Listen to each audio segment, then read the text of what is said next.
কিছু মানুষ আলোয় আসে না, তারা নিজেই আলো হয়ে আসে। তারা নীরবে আসে, শিল্পকে সমৃদ্ধ করে, আর একদিন নিঃশব্দে প্রস্থান করে।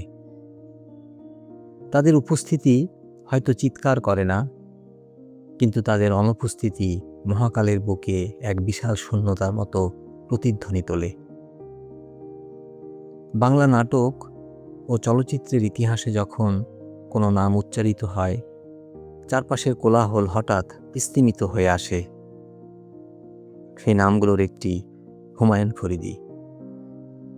তিনি ছিলেন অভিনয়ের এক অনন্য কারিগর, যিনি ধুলোবালি মাখা, অবহেলিত প্রান্তিক চরিত্রকেও রাজকীয় আভিজাত্যে মুড়ি দিতে পারতেন। তার জীবন ছিল নাটকের চেয়েও নাটকীয়, আর তার অভিনয় ছিল জীবনের চেয়েও নির্মম সত্য। ফরিদী কেবল সংলাপের মানুষ ছিলেন না, তিনি ছিলেন নীরবতার শিল্পী।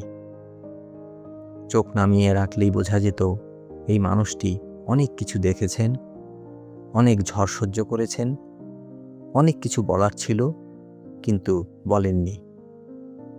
সেই না বলা কথাগুলোই তিনি রেখে দিয়েছিলেন চোখের চাহনিতে, একটু থেমে থাকা নিঃশ্বাসে, সংলাপের ফাঁকে জন্ম নেওয়া শূন্যতায়।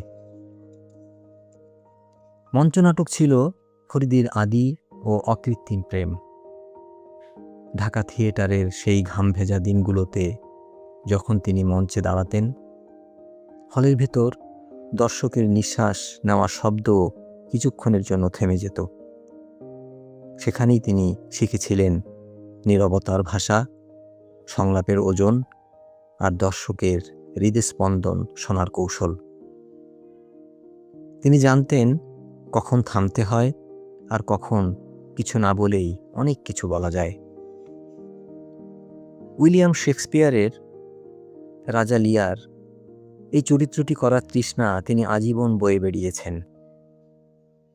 রাজা লিয়ার মানে ক্ষমতার শীর্ষে দাঁড়ানো এক নিঃস্ব মানুষ, এক পিতা, এক ভাঙা আত্মা। ফরিদীর ভেতর সেই রাজা লিয়ার অনেক আগেই জন্ম নিয়েছিল। তিনি জানতেন পৃথিবীর সর্বশ্রেষ্ঠ ট্র্যাজেডিগুলো চিৎকার করে আসে না, তারা আসে নিঃশব্দ পায়ে, দর্শকের হৃদয়ে স্থায়ী হয়ে। চলচ্চিত্রে তিনি কখনো অন্যের আলো কেড়ে নেননি, বরং নিজের উপস্থিতি দিয়ে আলোকে আরও গভীর করেছেন। ৭১-এর যিশুতে যুদ্ধের বিভীষিকা ও মানবিক বিপর্যয় তিনি ফুটিয়ে তুলেছিলেন চোখের মণি দিয়ে, কোনো অতিরিক্ত শব্দ ছাড়াই। আমরা যখন সংসপ্তকের কুটিল কানকাটা রমজানকে দেখি, অথবা শ্যামল ছায়া, জয়যাত্রা, দহন, ব্যাচেলর, মাতৃত্ব, আহা, এই চলচ্চিত্রগুলোর ভেতর দিয়ে হাঁটলে লক্ষ্য করি তিনি কেন্দ্রে থাকুন বা প্রান্তে, গল্পটি শেষে এসে দাঁড়ায় তার চারপাশে। ফরিদী ছিলেন এক আধুনিক বাউল। জাগতিক বৈভব তাকে টানেনি, ব্যক্তিগত বিচ্ছেদ, একাকিত্ব ও গভীর বিষাদকে তিনি শিল্পের জ্বালানি বানিয়েছিলেন। তিনি ছিলেন সেই সম্রাট যার কোনো পার্থিব প্রাসাদ ছিল না, কিন্তু কোটি মানুষের হৃদয়ে ছিল তার হিরণ্ময় সিংহাসন। ফরিদীর অভিনয় শেষ হতো দৃশ্য শেষ হওয়ার পরও। ক্যামেরা কাট বললেও চরিত্রটি দর্শকের ভেতর থেকে যেত, চুপচাপ, ভারী, অস্বস্তিকরভাবে জীবন্ত। তার নীরব উপস্থিতি সমাজের দিকে প্রশ্ন ছুড়ে দিত ক্ষমতার দিকে, সম্পর্কের ভাঙনের দিকে।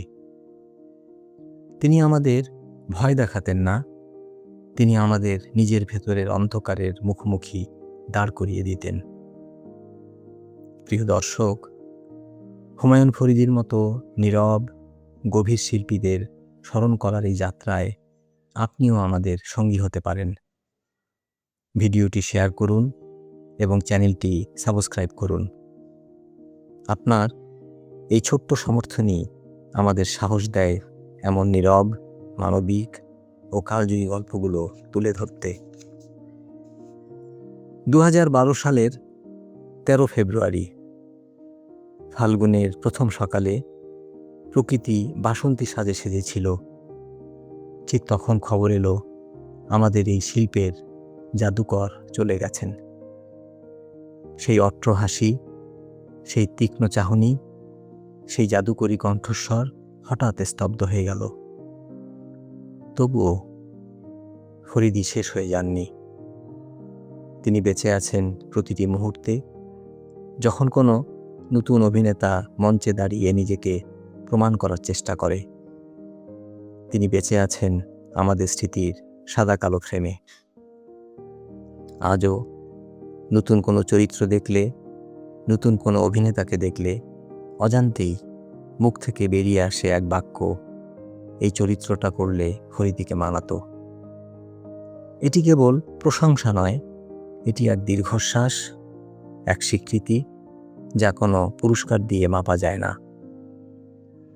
শেষ মুহূর্তে পুরনো নাটকের ধুলোমাখা দৃশ্যে চলচ্চিত্রের ফ্রেমের মাঝে হঠাৎ করে তিনি এসে দাঁড়ান।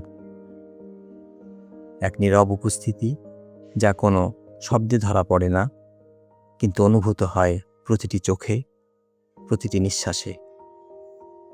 ফরিদি ছিলেন অনুভূতির এক বিস্তৃত মহাসাগর, যার প্রতিটি ঢেউ নিঃশব্দে এসে স্পর্শ করে আমাদের হৃদয়। নীরবতার প্রতিটি অবকাশে তিনি ফিরে আসেন হৃদয়ের গভীরে, স্থায়ী হয়ে থাকা এক অব্যক্ত সময়াতীত উপস্থিতি হয়ে। ধন্যবাদ সবাইকে।